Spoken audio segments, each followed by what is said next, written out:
વિદ્યાર્થી મિત્રો, ધોરણ 5 ની અંદર આપણે હિન્દીમાં નન્હા મુન્ના રાહીવાળી દેશભક્તિ એટલે કે નાનકડી એવી કાવ્ય જોઈએ છીએ, જેની અંદર આપણે ગયા લેક્ચરમાં આપણે સ્વાધ્યાયની અંદર 6 પ્રશ્ન જોયેલા કે તમારે ધૂપ में पसीना बहाने से क्या होता है, તે આપણે જોયા હતા કે ખેત में फसल लहराने लगते हैं। પછી તો કે સેકન્ડ પ્રશ્ન શું હતો तो कि दुनिया की आंखों का तारा कौन बनेगा, तो दुनिया की आंखों का तारा नन्हा मुन्ना राही सिपाही बनेगा। बराबर। પછી नन्हा राही सबको क्या सिखाएगा, तो नन्हा राही सबको प्यार भरा व्यवहार करना सिखाएगा। नन्हा राही दुनिया में क्या गिरने नहीं देगा, तो नन्हा राही दुनिया में बम नहीं गिरने देगा। પછી देश का सिपाही कौन है, तो देश का सिपाही नन्हा बालक है। नन्हा राही रास्ते पर कैसे चलेगा, तो नन्हा राही रास्ते पर निडर होकर सीना तान कर चलेगा। आ क्वेश्चन આપણે તે દિવસે જોયા હતા। બરાબર। હવે આજે આપણે પ્રશ્ન બીજો છે તે જોવાનો છે, ત્યાંથી આપણે શરૂઆત કરીએ। પાઠ્યપુસ્તકની અંદર પેજ નંબર 17 ઉપર 17 નંબરના પેજ નંબર ઉપર તમારે પ્રશ્ન બીજો છે કે निम्नलिखित शब्दों का विलोम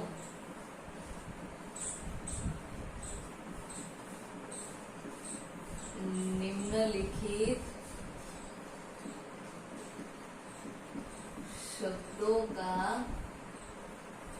विलोम એટલે કે વિરોધી।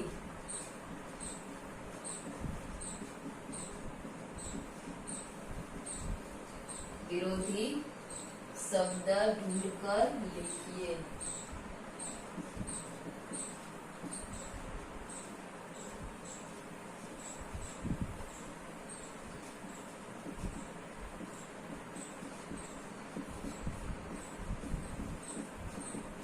બરાબર।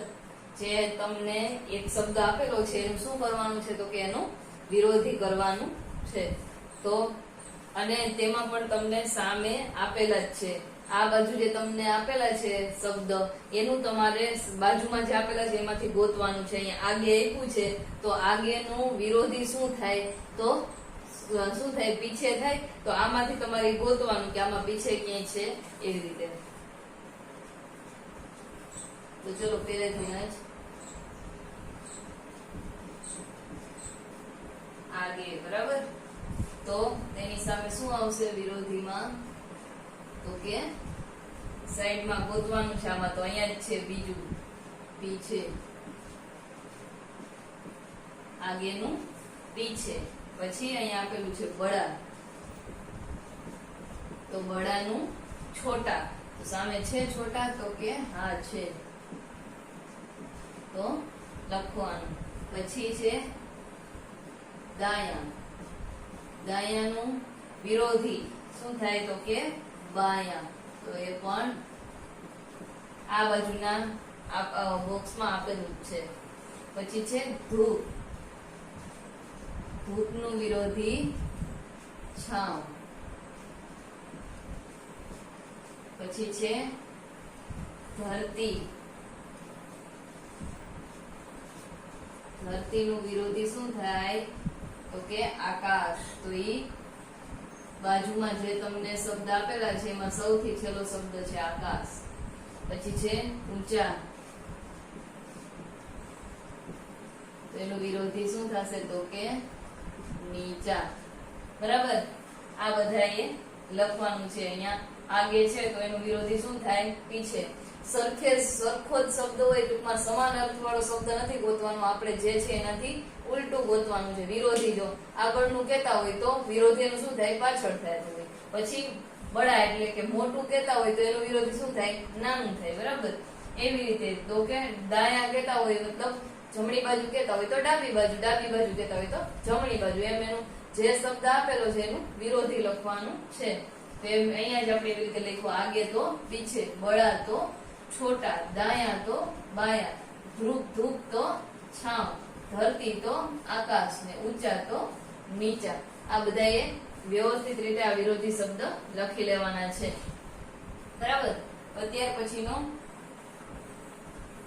પ્રશ્ન નથી, પ્રશ્ન બીજો જ છે પણ એની અંદર જ પ્રશ્ન છે. ટૂંકમાં શું કરવાનું છે આપણે, તો કે જો ઉપરયુક્ત વિલોમ શબ્દ આધારિત વાક્ય બનાવીએ. આપણે જે વિરોધી શબ્દ લખ્યા છે એનો આપણે વાક્ય બનાવવાના છે. જેમ કે ઉદાહરણ તરીકે એક આપેલું છે આગે અને ચોકડી મારી અને પીછે. તો આગે અને પીછેના બે વાક્ય ઉદાહરણમાં બનાવેલા આપેલા છે કે સબ બચ્ચે આગે ચલ રહે હે. ટૂંકમાં શું કરવાનું છે તો કે જે આપણે વિરોધી શબ્દ લખ્યા છે એમાં એ બંને શબ્દ આવતા હોય ને એવા આપણે વાક્ય બનાવવાના છે. પેલા તો કે આગે શબ્દ આવતો હોય એવું વાક્ય બનાવવાનું. તો આગે શબ્દ આવે છે એમાં શું આણીએ કહ્યું છે તો કે સબ બચ્ચે આગે ચલે જા રહે થે. ટૂંકમાં આમાં આગે શબ્દ આવી ગયો, જેમાં આગે શબ્દ આવી જાય એવું આપણે વાક્ય બનાવવાનું છે. તો આગેનું પાછું વિરોધી શું થાય તો કે પીછે. તો એવું પીછે વાળું વાક્ય છે તો કે હા જો કોઈ ભી બચ્ચા પીછે નહીં રહના ચાહતા, એટલે કે કોઈ પણ બાળક પાછળ રહેવા માંગતું નથી. તો એ એનું પીછે છે તો એનું વાક્ય બની ગયું. બરાબર, આગે અને પીછે બંને શબ્દ આવે એવા બે વાક્ય બનાવવાના છે.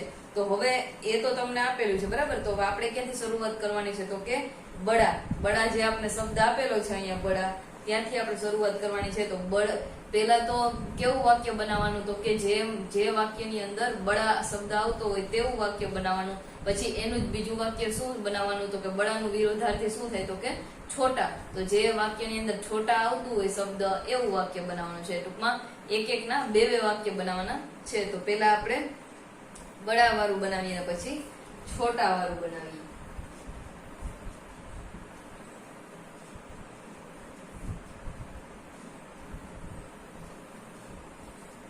પેલું છે એમાં બડા થી શરૂઆત કરીએ તો શું છે તો કે મેરા બડા ભાઈ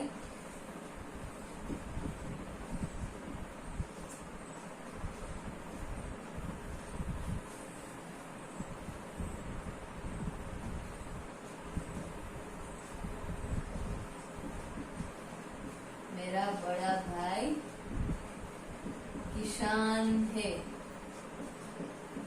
આમાં બડા શબ્દ આવી ગયો તો કે હા તો જ્યાં એ શબ્દ આવે તે નીચે લીટી કરી દેવાની.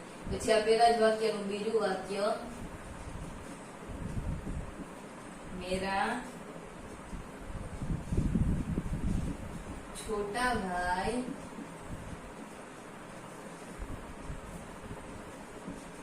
ડॉक्टर હે. બરાબર, આવી રીતે બડા ઓર છોટા બે આવી ગયું, બે ના વાક્ય બની ગયા. હવે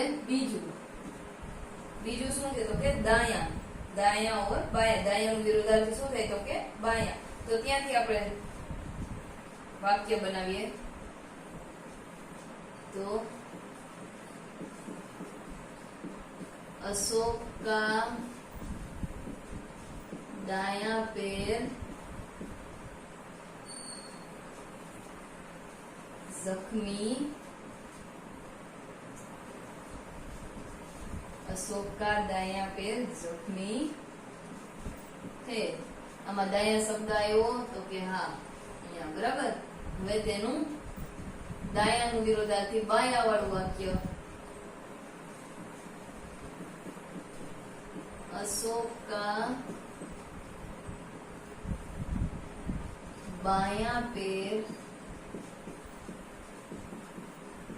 अच्छा है. रेडी, બંને આવી ગયા એવું બની ગયું ને. अशोक का दायां पैर जख्मी है, अशोक का बायां पैर अच्छा है. तो दायां और बायां બંને આવી ગયું. ત્યાર પછી આપણું ત્રીજું છે ધૂપ. ધૂપનો વિરોધાર્થી છાંવ. તો ધૂપ અને છાંવ બંને શબ્દ આવતો હોય એવું વાક્ય બનાવવાનું છે. તો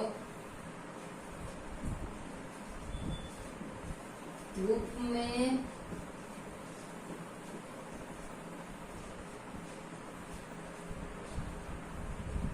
में पसीना निकलने लगता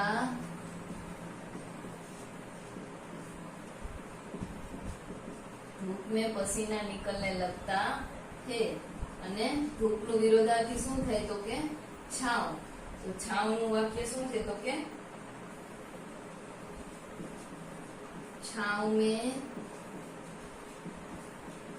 शीतलता मिलती है।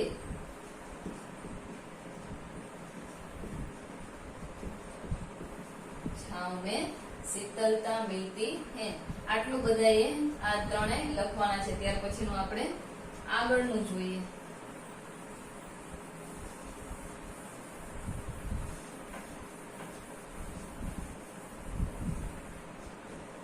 તો ધ્રુવ પછી શું છે? ધરતી, ધરતીનું વિરોધાર્થી આકાશ। તો ચોથું છે ધરતી વાળું વાક્ય બનાવીએ।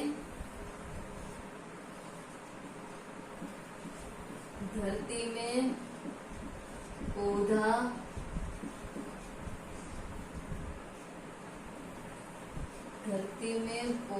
उगता है। बराबर। અને એનો ધરતીનું વિરોધાર્થી આકાશ। તો આકાશનું શું છે? તો કે आकाश में बादल होते हैं। बराबर। ત્યાર પછી છેલ્લું શું છે? ઊંચાનું વિરોધાર્થી નીચા। બરાબર। તો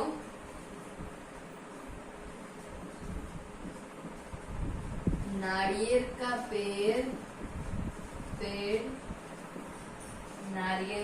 पेड़ ऊंचा होता है। અને ઊંચાનું વિરોધાર્થી નીચા। આ આકાશ અને આ ધરતી। ઊંચાનું તો तुलसी का पौधा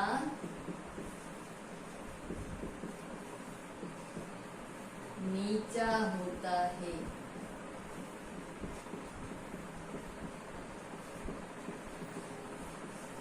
આ નીચા વાળું। બરાબર।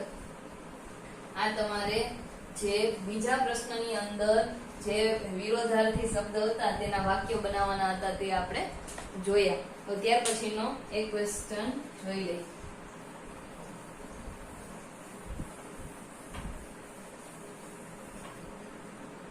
તેની અંદર શું છે? તો કે नीचे दिए गए शब्दों के दो दो पर्यायवाची शब्द सामने दिए गए आयत में से ढूंढकर लिखिए।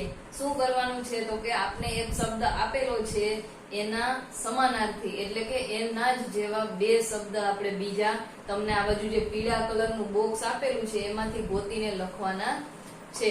સૂચના હું લખતી નથી, ડાયરેક્ટ આપણે જોઈએ। તો પ્રશ્ન ત્રીજા પ્રશ્નની અંદર શું છે? તો કે પેલા તમને રાહી એવો શબ્દ આપેલો છે। ચલો આપણે પેલા લખી લઈએ। રાહી છે, પછી સિપાઈ, પછી છે ધરતી, પછી છે રાસ્તા, પછી છે મંજિલ।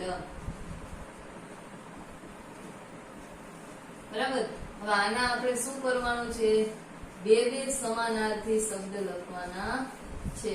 આ જે આપણે શબ્દ આપેલો છે એના આપણે બે સમાનાર્થી શબ્દ સામે લખવાના છે આવી રીતે। અને એ ગોતવાના છે, આપણે ક્યાંય વિચારવાના નથી, ખાલી ગોતવાના છે। આમાંથી આપેલું છે। તો હવે રાહી છે। રાહી એટલે શું થાય? તો કે જે રસ્તે ચાલનાર હોય એ, બરાબર, એ રાહી થાય। તો હવે એને હિન્દીમાં શું કહેવાય? તો આમાં શું છે? તો કે ફૌજી ન કહેવાય। રાહ એટલે રસ્તો થઈ જાય। મુસાફિર એટલે, બરાબર, રસ્તે જે ચાલનાર હોય એને મુસાફિર કહેવાય। અને બીજું શું આવશે? તો કે પંથી। મુસાફિર અને પંથી શું આવશે આમાં?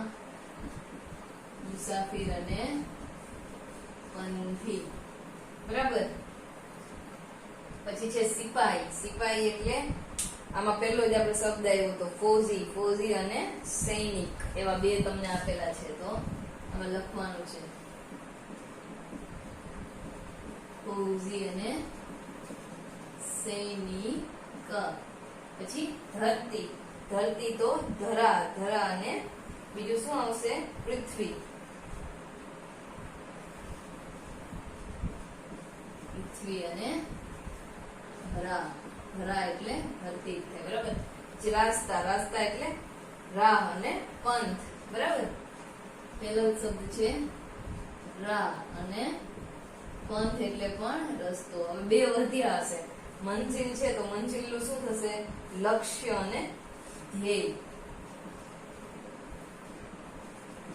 લક્ષ્ય અને ધ્યેય, બરાબર. આવી રીતે તમારે લખવાનું છે. હવે ત્યાર પછીનો જે છેલ્લો ટૂંકમાં ચોથો ક્વેશ્ચન છે એ આપણે આગલા લેક્ચરમાં જોઈશું. અત્યારે હું તમને હોમવર્ક આપી દઉં.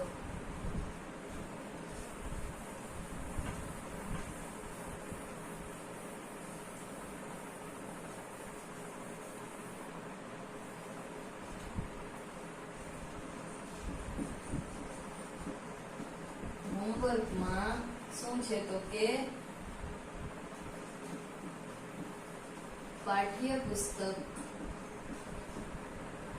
પાઠ્યપુસ્તકના પેજ નંબર 17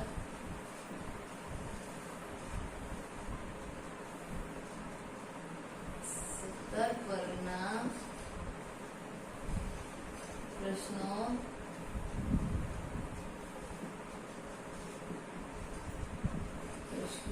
જવાબ હિન્દીની પાકી બુકમાં લખવા, બરાબર. આજે જે કંઈ કરાયું છે તે બધું તમારે હિન્દીની પાકી બુક બનાવેલી હોય તેમાં લખવાનું છે. પહેલેથી વ્યવસ્થિત લખતા રહેજો. અભ્યાસ પણ લખાવું છું, સ્વાધ્યાય પણ લખાવું છું, બધું બધાએ વ્યવસ્થિત લખતું જવાનું છે. હવે અત્યારે આટલું જ. આગલા લેક્ચરમાં આગળનું જોઈશું.